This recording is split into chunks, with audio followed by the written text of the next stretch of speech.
मोदी जी अपने परिवार के 7वें पुत्र हैं। योगी जी अपने परिवार के 5वें पुत्र हैं। हम दो, हमारे दो, मतलब मोदी जी, अमित शाह जी, उनके दो, और उनके दो जो है अंबानी जी, अडानी जी। सेना की जमीनें वो बेच रहे हैं। चीन और भारत का व्यापार इस समय अपने रिकॉर्ड स्तर पे है। 22 करोड़ के लागत से 375 बाइक खड़ा करने का जगह बनाया गया और एक बाइक खड़ा करने की लागत आई है 5.5 लाख रुपए। अमेरिका ने एक बुलाया बैठक, उसमें चीन को बुलाया, पाकिस्तान को बुलाया, भारत तो क्यों नहीं बुलाया? नमस्कार, आदाब, मैं रज़ा अंसारी द इंडियन खबर पर आपका स्वागत है। उत्तर प्रदेश के बनारस में है, प्रधानमंत्री नरेंद्र मोदी के गढ़ में है। प्रधानमंत्री नरेंद्र मोदी का संसदीय क्षेत्र है। कुछ लोगों से बात करेंगे। कुछ आम आदमी पार्टी के लोग भी यहाँ पर देखे कि सदस्यता जो अभियान है वो चला रहे हैं और मेंबरशिप मुहिम चला रहे हैं। तो कुछ लोगों से जानेंगे और इस बार जानेंगे कि उत्तर प्रदेश में किस तरह का बदलाव है और उत्तर प्रदेश में लोग क्या सोच रहे इस मर्तबा। दादा, क्या नाम हुआ आपका? मेरा नाम मनीष गुप्ता है। अच्छा जी। तो मनीष जी, इस बार उत्तर प्रदेश में क्या है, किसका लहर है और योगी जी को लेकर जनता क्या सोच रही है? देखिए, इस समय उत्तर प्रदेश के अंदर जनता की लहर चल रही है और जनता जो चाहेगी, जनता जनार्दन मालिक है, जिसको चाहेगी उसको चुनेगी। पिछली बार 2017 में जनता ने एक प्रचंड बहुमत दिया था भारतीय जनता पार्टी को, और जिन मुद्दों पे दिया था, शिक्षा के दिया था, बेरोजगारी पे दिया था, किसानों पे दिया था, तमाम मुद्दों पे समर्थन किया था। लेकिन उन सारे मुद्दे एक किनारे हो गए हैं और भारतीय जनता पार्टी का एक सूत्री कार्यक्रम चल रहा है इस प्रदेश के अंदर, जो जातिवाद पे आधारित है, धर्म पे आधारित है, हिंदू मुसलमान पे आधारित है। लेकिन इस बार की जो राजनीति होने वाली है उत्तर प्रदेश के अंदर, आप देखेंगे कि जनता इस बार काम करने वालों को वोट देने का मन बना चुकी है। आप पूरे शहर में, बनारस में घूम लीजिए और जनता की राय जान लीजिए। बनारस में एक उदाहरण बता रहा हूँ आपको। कुछ दिनों पहले एक 2 पहिया पार्किंग का, 2 व्हीलर पार्किंग का उद्घाटन किया मोदी जी ने। उसका डंका पूरे प्रदेश में, देश के अंदर बजाया गया कि एक पार्किंग बनी है, एलिवेटेड पार्किंग है, और ऐसी पार्किंग पूरे प्रदेश में कहीं नहीं है। आज की डेट में मैं आपको चैलेंज करता हूं, आप दशा समय घाट चले जाइए, गोदोलिया चले जाइए, आपको हजारों बाइक सड़क पे खड़ी दिखाई देगी। 22 करोड़ के लागत से 375 बाइक खड़ा करने का जगह बनाया गया और एक बाइक खड़ा करने की लागत आई है 5.5 लाख रुपए। मैं इसलिए आपको ये सब आंकड़े बता रहा हूँ क्योंकि कुछ दिनों पहले एक रुद्राक्ष कन्वेंशन सेंटर बनाया गया और उसका भी उद्घाटन बहुत जोर शोर से किया गया, डंका बजाया गया कि मोदी जी ने ऐसा ये बना के दिया है जो बनारस में विकास की गंगा बहा देगी।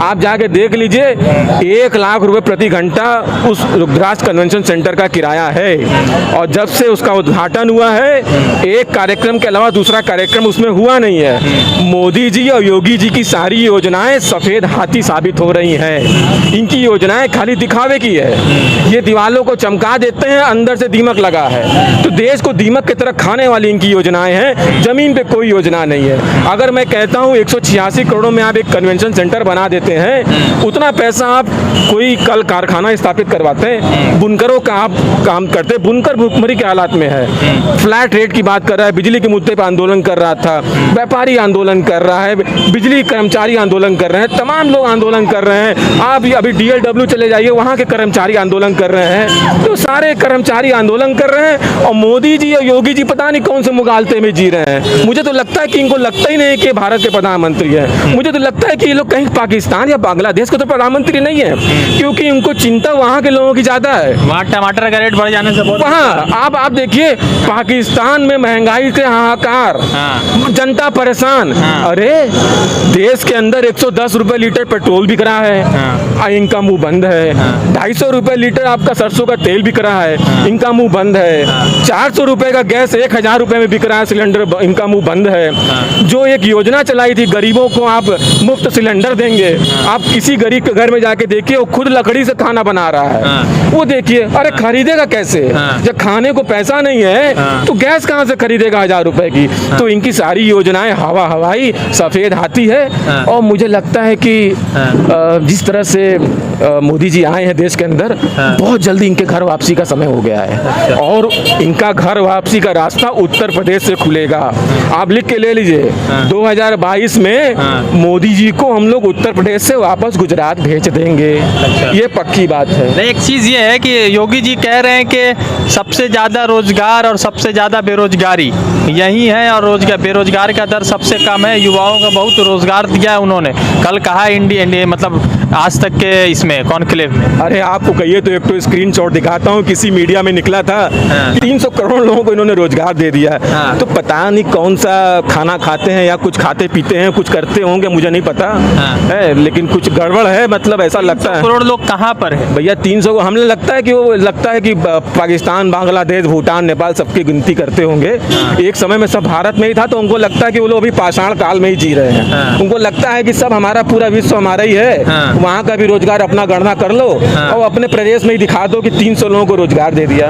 तो भैया ये तो योगी जी ही बताएंगे कि 300 लोगों को रोजगार उन्होंने कहाँ दिया है। तो आप व्यापारियों से पूछिए, व्यापारी वर्ग इस कोरोना काल में सबसे ज्यादा पीड़ित हुआ है, मध्यम वर्ग, निचला वर्ग सबसे ज्यादा पीड़ित हुआ है, उसके लिए कोई योजना नहीं है। पिछले बार कोरोना काल में 20 लाख करोड़ का पैकेज आया, यहाँ हमारे भाई बंधु बैठे हैं, खड़े हैं, आप किसी से पूछ लीजिए, 20 लाख करोड़ का पैकेज आया कोरोना काल में। अगर किसी भी आम जनता को 20 रुपए की भी मदद मिली हो तो मुझे बताए, मैं सारी बातें अपनी वापस ले लूंगा। आप बताइए, 20 रुपए, 20 लाख करोड़ का पैकेज आया कोरोना में और किसी गरीब जनता का 20 रुपए का भी फायदा हुआ हो?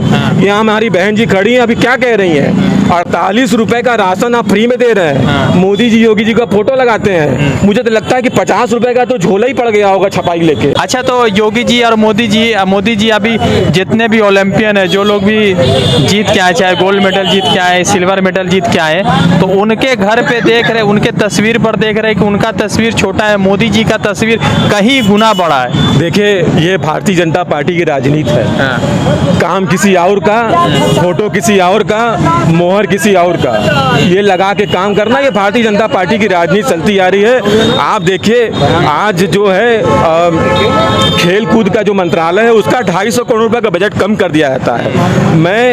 मैं उन सारे ओलंपिक विजेताओं को, जो विजेता हुए हैं, जो मेडल लेके आए हैं और जो नहीं भी लेके आए हैं, सबको अपने हृदय से और पूरे बनारस जनता की तरफ से उनको ढेर सारी बधाई देना चाहता हूं। इतने कम संसाधनों के होने के बावजूद हमारे देश के खिलाड़ी इतना बेहतर प्रदर्शन कर रहे हैं ओलंपिक में, ये बधाई के पात्र है। और ये उनकी मेहनत है, ये किसी नेता की मेहनत नहीं है, किसी दल की मेहनत नहीं है, ये उनके परिवार की मेहनत और लगन है कि आज वो मेडल लेके आ रहे हैं। आप सोचिए, 135 करोड़ की देश की आबादी है, आप सीना ठोक के कहते हैं कि 135 करोड़ की जनता जहां खड़ी हो जाएगी पूरा विश्व उधर चला जाएगा। आप पहले के भाषण उठा के देख लीजिए मोदी जी का, कहते थे कि 135 करोड़ की आबादी है, हम मेडल लेके आ रहे हैं, हम सबसे नीचे रहते हैं। मोदी जी को 7 साल हो गए, आज भी मेडल में देख लिए सबसे नीचे हैं। तो मोदी जी आप क्या कर रहे हैं? अगर कुछ नहीं कर नहीं सकते तो गद्दी छोड़ दीजिए। और मुझे तो लगता है कि इनसे ज़्यादा कमज़ोर प्रधानमंत्री तो आज तक कोई हुआ ही नहीं है। सबसे ज़्यादा कमज़ोर प्रधानमंत्री देश को आज तक कोई मिला है तो वो नरेंद्र मोदी जी के नाम पे मिला है। सत्ता पक्ष के लोग कह रहे हैं कि इनके जैसा मजबूत प्रधानमंत्री देखा नहीं गया। अच्छा, हमको बताइए आप जरा, चीन हमारा जमीन कब्जा कर लिया, 50 साल के बाद पहली बार ऐसा हुआ है कि भारत और चीन की झड़प हुई, हमारे 500 जवान वहाँ शहीद हो गए। इसकी जिम्मेदारी कौन लेगा? पाकिस्तान उधर आंख दिखा रहा है, अफगानिस्तान में आपका वैसे ही तख्ता पलट हो गया, वहाँ पे तालिबान कब्जा हो रहा है। अभी अमेरिका ने एक बुलाया बैठक, उसमें चीन को बुलाया, पाकिस्तान को बुलाया, भारत को क्यों नहीं बुलाया? भारत इतनी परियोजना चला रहा है अफगानिस्तान के अंदर, फिर भी भारत को नहीं बुलाया गया। लेकिन मोदी जी का डंका पूरे देश में बज रहा है। इसको इसी को डंका बजना कहते हैं कि चाइना हमारा देश कब्जा कर रहा है, हमारी जमीन कब्जा कर रहा है, अरुणाचल में आके वहाँ बैठक कर रहा है, चीनी राष्ट्रपति आते हैं अरुणाचल प्रदेश में और भारत धमका के चले जाते हैं। ऐसा भी पहली बार हुआ है। तो हमारे जवान को उन्होंने मारा या शहीद किया, तो हम लोगों ने तो इतना ऐप्स बंद कर दिया, टिकटॉक बंद कर दिया, तो और क्या चाहिए आपको? ये तो वही हंसी वाली बात हो गई भाई। मतलब हमने ऐप्स बंद कर दिया और फिर भी चीनी माल का आप देख लिए, चीन और भारत का व्यापार इस समय अपने रिकॉर्ड स्तर पे है। आप मेरी बात को विश्वास मत करिए, गूगल करके देख लीजिए। मौजूदा समय भारत और चीन का व्यापार अपने रिकॉर्ड स्तर पे है। तो मोदी जी की दिखाने की नीति कुछ और है और बताने की नीति कुछ और है। देश से कोई मतलब नहीं है मोदी जी को। उनको बस अपना वो नहीं कहते हैं ना कि हम दो हमारे दो, मतलब मोदी जी अमित शाह जी उनके दो, और उनके दो जो है वो आपके क्या नाम है उनका, अंबानी जी अडानी जी। रेल बेच दिए, आपने एयरपोर्ट बेच रहे हैं, आप हेल बेच रहे हैं, सेल बेच रहे हैं, अभी सुनने में है कि जो सेना की जमीन है वो बेच रहे हैं। भैया सब कुछ बेच दीजिए, हम लोग 135 करोड़ लोग, हमको भी बेच दीजिए, हम लोग भी कहीं चलते हैं, गुलामी करेंगे, क्या करेंगे। तो ये चलिए ठीक है, बहुत धन्यवाद। एक आखिरी सवाल पूछ लेते हैं, जनसंख्या नियंत्रण कानून पर क्या कह रहे हैं, क्योंकि 2 बच्चों का कानून है, मगर इसमें भाजपा के लगभग 162 एमएलए ऐसे जिनके पास 2 से या 3 से ज़्यादा अधिकतर बच्चे हैं। देखिए, सबसे ये जनसंख्या कानून पे कोई राजनीति नहीं, इसको एकदम सीधे बातों में लीजिए। जनसंख्या नियंत्रण होना चाहिए।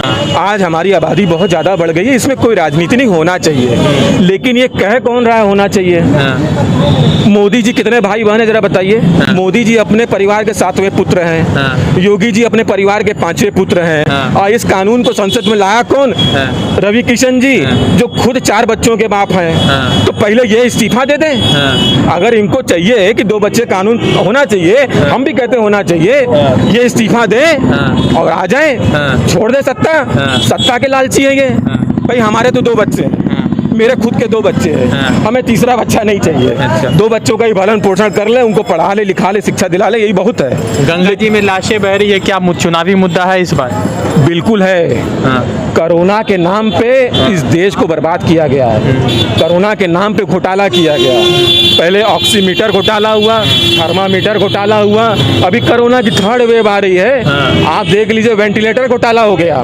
पीएम केयर फंड में अरबों खरबों रुपया डाला गया, और उस पीएम केयर फंड से सैकड़ों वेंटिलेटर खरीदे गए, और उन फॉल्टी वेंटिलेटर से लोगों की जान गई।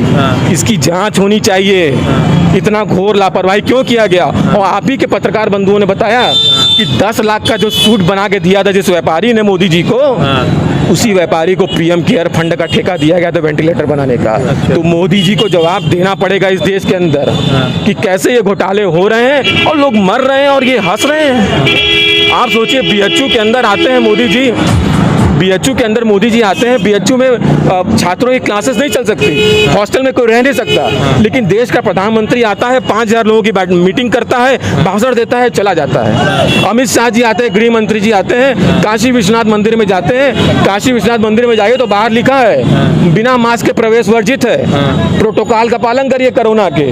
अमित शाह जी खुद बाबा के गर्भगृह में बैठे थे बिना मास्क के। मैं पूछना चाहता हूँ कि क्या बनारस के प्रशासन ने चालान काटा अमित शाह जी का? काट सकते हैं क्या? कानून सबके लिए बराबर है? कानून सबके लिए बराबर नहीं है। आज भी हम गुलामी की जिंदगी जी रहे हैं। तो इस बार बदलाव है, इस बार पूरी तरह से बदलाव है। उत्तर प्रदेश के अंदर शिक्षा, स्वास्थ्य, बिजली, पानी, इन मुद्दों पे चुनाव होने जा रहा है। जो जनता के हित की बात करेगा, जनता का भला करेगा, जनता उसी को वोट करेगी। धन्यवाद। तो जिस तरह से उत्तर प्रदेश में एक अलग तरह का चुनावी माहौल है, लोग अलग अलग तरह की बातें कर रहे हैं। कुछ लोग कह रहे हैं विकास हो रहा है, कुछ लोग कह रहे हैं कि विकास नहीं हो रहा है, कुछ लोग जो है ऐसा मान रहे हैं कि प्रधानमंत्री नरेंद्र मोदी के कार्यकाल में उत्तर प्रदेश में बहुत विकास हुआ है, तो कुछ लोग कह रहे हैं कि विकास से उत्तर प्रदेश नदारद है। अब जनता की अदालत है, 2022 में चुनाव होना है, 2022 में जनता किसको चुनकर लाएगी वो वही डिसाइड करेगी। मगर इतना ज़रूर है कि 2022 का चुनावी दंगल बहुत दिलचस्प होने वाला है, और इस चुनावी दंगल में बहुत सारी पार्टियां लड़ने को तैयार है। रज़ान सारी की रिपोर्ट बनारस से द इंडियन खबर के लिए जुड़ते दूसरे अपडेट के साथ। धन्यवाद।